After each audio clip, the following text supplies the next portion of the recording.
Hello everyone, जय हिंद, नमस्कार। सबसे पहले तो आप सभी को रक्षाबंधन की हार्दिक शुभकामनाएं। भाई बहन का ये पावन त्योहार आप सभी को मुबारक हो। तो लड़कियों को एक सलाह है कि आज दबा करके जितना पैसा लूट सकते हैं भाइयों से, जितने गिफ्ट्स ले सकते हैं, जरूर ले। और लड़कों को भी एक सजेशन है कि भाई एक ही दिन होता है हमारा बहनों का, दिल खोल करके आज लुटाइए। तो बिना कंजूसी करे भाई, समझ लेना अब आप लोग। तो आज 9 अगस्त का दिन है। 9 अगस्त से बनने वाले सभी करंट अफेयर के क्वेश्चंस आज की इस क्लास में हम डिस्कस करने जा रहे हैं, जिसमें कि हम पहले रिवीजन करेंगे। प्रीवियस क्लास में हमने देखा था कि इंटरनेशनल सोलर अलायंस का पूर्ण सदस्य 107वें नंबर का जो बना, मालदोवा बना। सारनाथ, ये उत्तर प्रदेश में है, यूनेस्को विश्व धरोहर का दर्जा देने के लिए नॉमिनेटेड है। ऑस्ट्रेलियाई टूरिज्म कैंपेन के ब्रांड एम्बेसडर सारा तेंदुलकर बनी है। असम के मुख्यमंत्री ने निजुत मोइना 2.0 की शुरुआत करी है। सोलर एनर्जी से चलने वाली पहली विधानसभा बनी है दिल्ली की। 8 अगस्त 2025 को भारत छोड़ो आंदोलन की 83वीं क्रम की वर्षगांठ मनाई गई है। लीप वन, ये भी हाल ही में ध्रुव स्पेस के द्वारा लॉन्च किया गया पहला वाणिज्यिक उपग्रह है। किस मंत्रालय ने हार्ट ऑन व्हील्स पहल की शुरुआत की है? तो ये कपड़ा मंत्रालय है।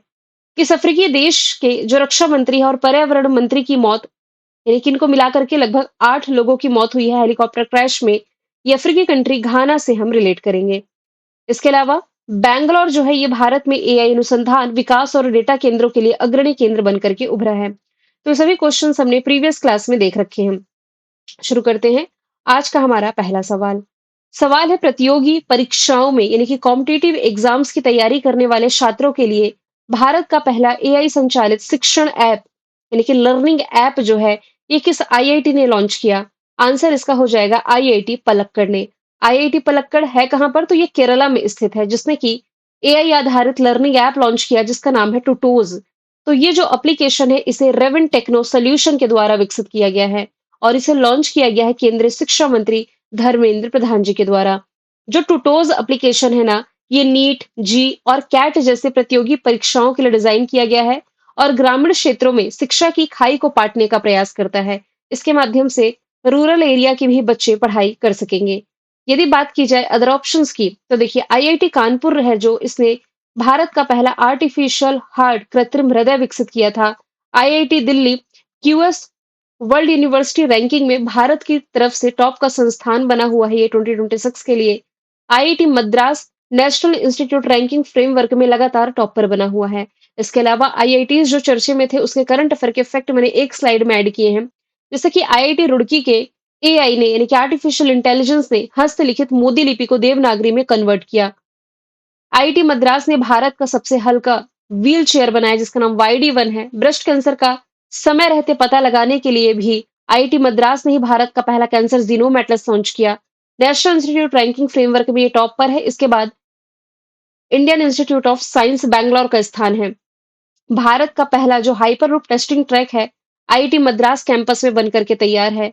Indian institute of science Bangalore ने अत्यधिक रक्त थक्के से बनने को रोकने के लिए नैनोएंजाइम विकसित किया है। आईआईटी खड़गपुर ने एक ड्रम नामक वेब ऐप लॉन्च किया है। ड्रम यानी कि dynamic route planning for urban green mobility. DRDO और आईआईटी हैदराबाद ने रॉकेट घटकों के लिए भारत की सबसे बड़ी धातु 3D प्रिंटेड मशीन का अनावरण किया। आईआईटी दिल्ली हाई स्कूल की लड़कियों के लिए स्टेम पहल की शुरुआत कर चुका है। स्टेम यानी कि साइंस, टेक्नोलॉजी, इंजीनियरिंग और मैथमेटिक्स के क्षेत्र में ट्रेनिंग प्रोवाइड कराने के लिए मनस्वी मेंटरशिप पहल है। देखिए, आज रक्षाबंधन का ऑफर है आप लोगों के लिए। रक्षाबंधन के ऑफर में ये जो आप लोगों के लिए ई बुक है, ई बुक का प्राइस जो 30 रुपीज था, ये 20% और घटा दिया गया। सिर्फ आज के लिए ये वैलिड है। रक्षाबंधन का ये ऑफर का लाभ आप उठा सकते हैं। आज रात 12 बजे से कल रात 12 बजे तक के लिए वैलिडिटी है।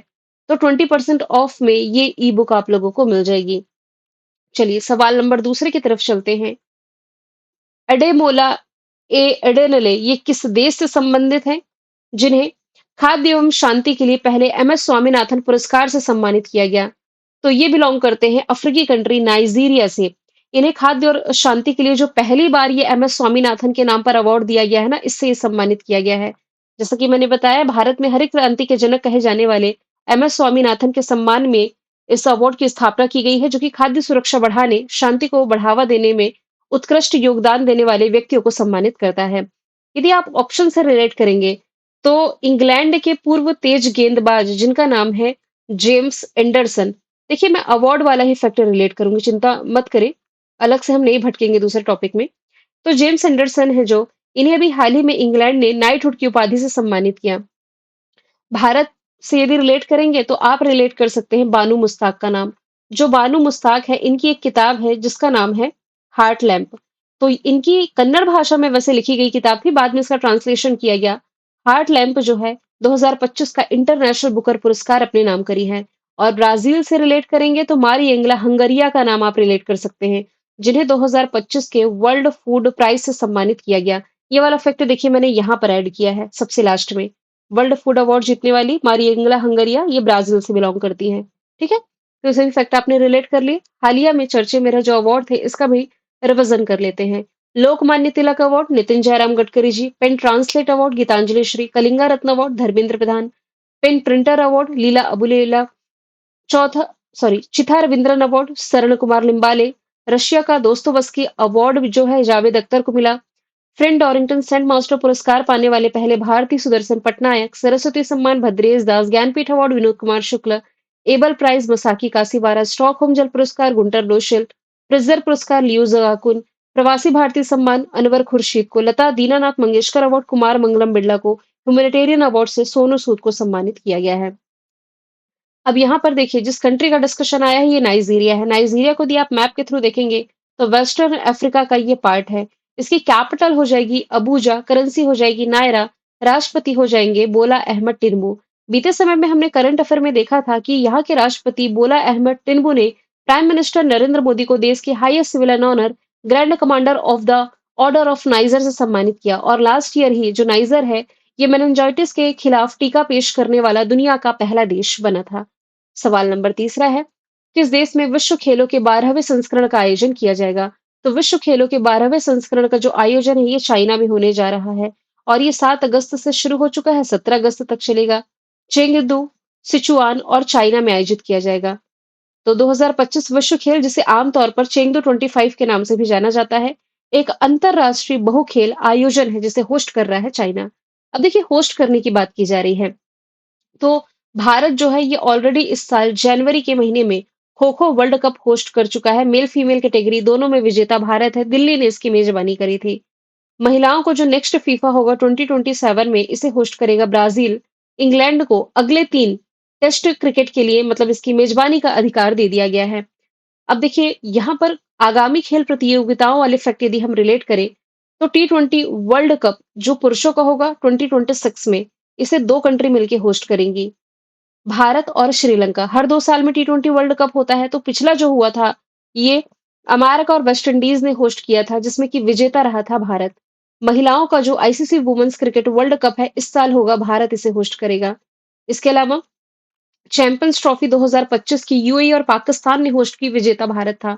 FIDE chess world cup Bharat host करेगा। FIFA men's world cup 2026 host करेगा यूएसए, मैक्सिको, कनाडा। जबकि महिलाओं का FIFA women world cup Brazil host करेगा 2027 में। 17वें नंबर का men's cricket Asia cup 2025 UAE host करने जा रहा है। अगला सवाल है, किस बीमारी को डब्ल्यूएचओ ने कैंसरकारी घोषित किया है? तो दिए गए ऑप्शन में ऑप्शन नंबर ए इसका राइट आंसर है। अच्छा, हेपेटाइटिस के बारे में आप लोगों ने नहीं सुना होगा तो इसके बारे में एक लाइन बता देती हूँ कि जो हेपेटाइटिस होता है ना, इसे जिगर का सूजन भी कहा जाता है। बेसिकली 5 प्रकार के होते हैं, A B C D E, जिसमें कि टाइप डी को डब्ल्यूएचओ ने अभी हाल ही में कैंसर कारक घोषित कर दिया है। समय पर इलाज न होने के कारण यह जानलेवा भी हो सकता है। डब्ल्यूएचओ की रिपोर्ट है जिसके अनुसार हर 30 सेकंड में हेपेटाइटिस से संबंधित गंभीर लीवर रोग या लीवर कैंसर के कारण दुनिया भर में एक व्यक्ति की मौत हो रही है। तो इसके फैक्ट मैंने ऐड किए हैं कि हेपेटाइटिस आखिर है क्या? तो ये एक दुर्लभ खतरनाक वायरस है जो लीवर को गंभीर रूप से नुकसान पहुंचाता है। और ये वायरस केवल उन लोगों को प्रभावित करता है जिनके शरीर में पहले से ही हेपेटाइटिस बी वायरस मौजूद होता है। तो इसके लिए बचाव कैसे करना है? अब ये हेपेटाइटिस बी जिसके शरीर में पहले से ही उसी को टारगेट करेगा, तो इसमें जरूरी है कि हेपेटाइटिस बी की वैक्सीन जरूर लगवाएं। तो यही हेपेटाइटिस बी वायरस से बचाव का सबसे प्रभावी तरीका है। इसके अलावा टैटू या इंजेक्शन हमेशा स्टरलाइज उपकरणों से ही लगवाना है। असुरक्षित यौन संबंध ना बनाएं, सेफ सेक्स की बात की जा रही है यहाँ पर। भाई आप कहेंगे करंट अफ़ेयर का टॉपिक है, मैं क्या पढ़ा रही हूँ? भाई सब कुछ पढ़ाना ज़रूरी होता है। एक स्टूडेंट के नाते नहीं बल्कि अवेयरनेस के ही पर्पज़ से। और इस्तेमाल की हुई सुई या ब्लेड का इस्तेमाल ना करें। जो सुई ऑलरेडी इस्तेमाल हो चुकी है या ब्लेड का इस्तेमाल हो चुका है, इसका दोबारा यानी कि रीयूज़ नहीं करना है। यदि व्यक्ति को ऑलरेडी हेपेटाइटिस बी है, तो इसकी रेगुलर स्क्रीनिंग कराते रहनी है। यहाँ पर डब्ल्यूएचओ की बात की जा रही है, तो 7th ऑफ अप्रैल 1948 इसका फॉर्मेशन ईयर है, जेनेवा में हेडक्वार्टर है, टेड्रोस अदानोम प्रमुख हैं। अभी हमने 30 जुलाई के करंट अफेयर में हमने देखा है कि 2030 तक सभी के लिए किफ़ायती नेत्र देखभाल सुनिश्चित करने के लिए डब्ल्यूएचओ ने एक ग्लोबल पहल की शुरुआत की है, जिसका नाम है ग्लोबल स्पेक्स 2030। ऑफिशियली इसने सेनेगल को ट्रैकोमा मुक्त घोषित कर दिया है। डब्ल्यूएचओ द्वारा मलेरिया मुक्त प्रमाणित होने वाला अमेज़न क्षेत्र का पहला देश सूरीनाम बना। माँ से बच्चे तक एचआईवी संचरण को समाप्त करने वाला या समाप्त करने के लिए डब्ल्यूएचओ की गोल्ड टियर स्थिति प्राप्त करने वाला पहला अफ्रीकी कंट्री बोत्सवाना है। और भारत को भी अभी हाल ही में ट्रैकोमा मुक्ति के लिए सर्टिफिकेट प्रदान कर दिया है डब्ल्यूएचओ ने। सवाल पांचवा है, प्रधानमंत्री किसान संपदा योजना के लिए केंद्रीय कैबिनेट ने कुल कितनी राशि के बजट को मंजूरी दी है? तो आंसर इसका हो जाएगा 6,520 करोड़ रुपए। ऑप्शन नंबर 20 का राइट आंसर हो जाएगा। प्रधानमंत्री किसान संपदा योजना का उद्देश्य है किसानों की आमदनी को बढ़ावा देना और खेत से बाजार तक की सप्लाई चेन को मजबूत करना। हाल ही में केंद्रीय मंत्रिमंडल ने इसके लिए 6,520 करोड़ रुपए मंजूर किए हैं, जिसमें कि 1,920 करोड़ की अतिरिक्त राशि भी शामिल है। सवाल नंबर छठवा है, हाल ही में शी लीड्स सेकेंड कार्यक्रम किस केंद्रीय मंत्री ने इसका उद्घाटन किया? सी लीड्स इसका दूसरा चरण कह सकते हैं। तो इसकी शुरुआत अभी हाल ही में अन्नपूर्णा देवी जी के द्वारा की गई है। सी लीड्स कार्यक्रम ये United Nations woman India country office द्वारा आयोजित एक प्रमुख क्षमता निर्माण यानी कि कैपेसिटी बिल्डिंग पहल है, जिसका उद्देश्य है जमीनी स्तर की महिला नेताओं, निर्वाचित प्रतिनिधियों और प्रशंसकों को एम्पावर करना, सशक्त करना। इसका दूसरा एडिशन 7 अगस्त को राजधानी दिल्ली में आयोजित किया गया था, जिसका उद्घाटन महिला बाल विकास मंत्रालय संभाल रही अन्नपूर्णा देवी जी के द्वारा किया गया। नितिन जयराम गडकरी जी की यदि बात की जाए, तो इन्हें अभी हाल ही में लोकमान्य तिलक अवार्ड से सम्मानित किया गया। ये सड़क मंत्रालय संभाल रहे हैं। विदेश मंत्रालय संभाल रहे एस जयशंकर, जिन्हें चंद्रशेखरन सरस्वती पुरस्कार से नवाजा गया। वित्त मंत्रालय संभाल रही निर्मला सीतारमन फोर्ब्स द्वारा जारी दुनिया की सबसे शक्तिशाली महिलाओं की लिस्ट में ये 28वें नंबर पर आती हैं। नेक्स्ट है, कश्मीर घाटी में माल ढुलाई के लिए सक्षम होने वाला जो पहला रेलवे स्टेशन बना है, ये बन गया है अनंतनाग रेलवे स्टेशन। भारतीय रेल ने जम्मू डिवीजन के अंतर्गत अनंतनाग रेलवे स्टेशन को माल ढुलाई के लिए औपचारिक रूप से खोल दिया है, जिससे यह कश्मीर घाटी का पहला स्टेशन बन गया है जो कि इस सुविधा से लैस है। जम्मू कश्मीर की यदि बात की जाए, तो 2 दिन पहले करंट अफेयर में हमने देखा था, चर्चे में रहा जो सावलकोट जल विद्युत परियोजना है, इसका निर्माण चिनाब नदी पर जम्मू कश्मीर में किया जा रहा है। वन डिस्ट्रिक्ट वन प्रोडक्ट के तहत सबसे अधिक अवार्ड जम्मू कश्मीर ने जीते। आईपीएस अधिकारी है नलन प्रभा जम्मू कश्मीर के नए डीजीपी बने। ई सेहत ऐप लॉन्च किया गया और खीर भवानी मेले का आयोजन किया गया। जनवरी के महीने में प्राइम मिनिस्टर नरेंद्र मोदी जी ने यहाँ सोनमर्ग सुरंग का उद्घाटन किया। भारतीय रेलवे ने भारत का पहला जो केबल स्टे रेल पुल अंजिखात पुल पर सफलतापूर्वक ट्रायल रन कंप्लीट किया। डल झील पर उबर सिकारा नाम की एशिया की पहली जल परिवहन सेवा की शुरुआत की गई। प्रधानमंत्री विश्वकर्मा योजना लागू करने वाला पहला केंद्र शासित प्रदेश यही हो जाएगा। सवाल नंबर है 8वां, हाल ही में किस मंत्रालय ने incredible India digital platform launch किया है? तो ये भी हाल ही में लॉन्च किया गया है पर्यटन मंत्रालय के द्वारा। तो पर्यटन मंत्रालय का ये जो नया संस्करण है इनक्रेडिबल इंडिया डिजिटल प्लेटफॉर्म, ये लॉन्च किया गया, जिसका पर्पस है भारत की सांस्कृतिक विरासत, प्राकृतिक सौंदर्य और जो विविध पर्यटन स्थल है, यानी कि जो टूरिस्ट स्पॉट है, इन्हें विश्व पटल पर डिजिटल रूप से प्रस्तुत करना। ये प्लेटफॉर्म यात्रियों और पर्यटन से जुड़े हितधारकों के लिए एक तरह का इंटीग्रेटेड और इंटरेक्टिव संसाधन है। यदि बात की जाए मिनिस्ट्री ऑफ टूरिज्म की, तो आपको कमेंट बॉक्स में ये बताना है कि मिनिस्ट्री ऑफ टूरिज्म संभाल कौन रहे वर्तमान में। पर्यटन की यदि बात की जाए ना, तो विश्व पर्यटन दिवस 27 सितंबर को मनाया जाता है, जबकि भारत में पर्यटन दिवस 25 जनवरी को मनाया जाता है। कपड़ा मंत्रालय की यदि बात की जाए, तो देखिए करंट अफेयर में हमने क्या देखा है, कपड़ा मंत्रालय से रिलेट करेंगे। हार्ट ऑन व्हील्स पहल की शुरुआत कपड़ा मंत्रालय ने ही की है। मित्र योजना भी आप कपड़ा मंत्रालय से रिलेट कर सकते हैं। रेल मंत्रालय का एक कवच प्रणाली रिलेट कर सकते हैं, जो कि 2 ट्रेनों के बीच की टक्करों को रोकने के लिए है। शिक्षा मंत्रालय धर्मेंद्र प्रधान संभाल रहे हैं, जिनके द्वारा द टीचर ऐप कुछ समय पहले ही लॉन्च किया गया था। सवाल 9वां है, नागासाकी डे किस तारीख को मनाया जाता है? तो आज ही के दिन मनाया जाता है नागासाकी डे यानी कि 9 अगस्त को। मैंने आपको बताया था कि जापान के 2 शहरों पर परमाणु बम से हमला किया था अमेरिका ने 1945 में। सबसे पहले इसने हिरोशिमा पर परमाणु बम गिराया था 6 अगस्त 1945 को और जिस परमाणु बम का इसने इस्तेमाल किया था ये था लिटिल बॉय।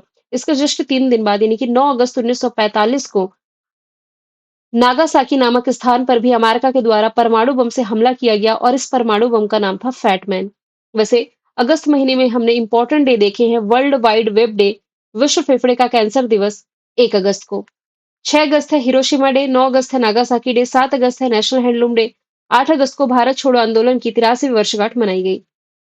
सवाल नंबर 10वां है, अंतरराष्ट्रीय विस्लाव मनिक मेमोरियल इवेंट में गोल्ड पदक या स्वर्ण पदक किसने जीता है? आंसर इसका हो जाएगा अनु रानी। तो भारत की जो अनु रानी हैं, इन्होंने पोलैंड में अंतरराष्ट्रीय विल्साव मनिक मेमोरियल में महिलाओं के भाला फेंक प्रतियोगिता में स्वर्ण पदक अपने नाम किया है 62.59 मीटर के थ्रो के साथ। इसमें तुर्की की ईडा टुक्सुक दूसरे स्थान पर है 58.36 मीटर के थ्रो के साथ, जबकि ऑस्ट्रेलिया की लियाना डेविडसन तीसरे स्थान पर है 58.24 मीटर के थ्रो के साथ। तो यहाँ गोल्ड मेडल, सिल्वर मेडल और ब्रॉन्ज मेडल तीनों ही मैंने आप लोगों को बता दिया है। अनु रानी किससे रिलेटेड है? भाला फेंक से रिलेटेड है। यदि बात की जाए दीपिका कुमारी की, तो इनका नाम आप रिलेट करेंगे हॉकी से। मैंने करंट अफेयर में बताया था, ये भी जुलाई का ही करंट अफेयर है। पोलीग्रास मैजिक स्किल अवार्ड जीतने वाली ये पहली भारतीय है। मनु भाकर का नाम आप रिलेट करेंगे शूटिंग से, निशानेबाजी से, जिन्हें 2025 में BBC sports woman of the year चुना गया। स्मृति मंधाना का नाम आप रिलेट करेंगे क्रिकेट से। तो क्रिकेट के तीनों फॉर्मेट में यानी कि टेस्ट में, वनडे में और टी20 तीनों फॉर्मेट में सेंचुरी लगाने वाली पहली भारतीय महिला बनी है।